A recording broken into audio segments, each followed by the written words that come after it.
Asia মহাদেশের বৃহত্তম শহর করার জন্য যে আমরা জমি দিয়েছি, আমরা যারা একোয়ারভুক্ত হয়ে ক্ষতিগ্রস্ত হয়েছি, আদিবাসী হিসাবে বঞ্চিত আছি, তাদের যারা প্লট পায় নাই তাদেরকে এই প্লটগুলো অবিলম্বে দিতে হবে।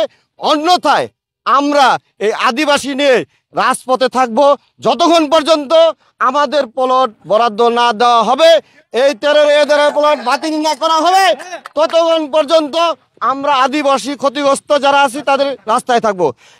আমার প্লটটা বাসাইয়ের মধ্যে 2 বার আসছে নারায়ণগঞ্জ থেকে পরীক্ষা কইরা। তারপরে আওয়ামী লীগের দুর্নীতির কারণে, এই এলাকার আওয়ামী লীগের নেতাকে দুর্নীতির কারণে, গাজীর দুর্নীতির কারণে আমার প্লটটা বাদ দেওয়া হয়েছে।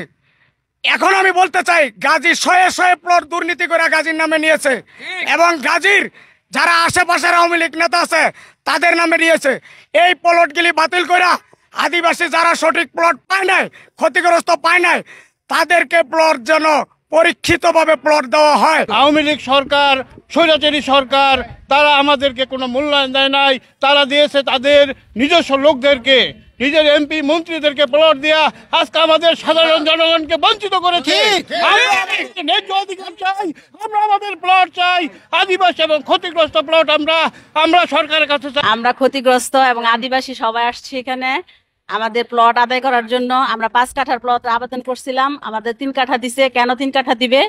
আর যারা আদিবাসী ক্ষতিগ্রস্ত তাদেরকে প্লট অবশ্যই দিতে হবে। আর একজনের নামে 20টা 30টা করে প্লট আছে, অথচ আমরা যারা ন্যায্য দাবিদার তারাই কিন্তু প্লট পাই নাই। যাদের শত শত বিঘা জমিন ছিল তারা এখন অভাব অনটনে থাকতেছে, অথচ যাদের কিছুই ছিল না তারা এখন অনেক সম্পদের মালিক হয়ে গেছে।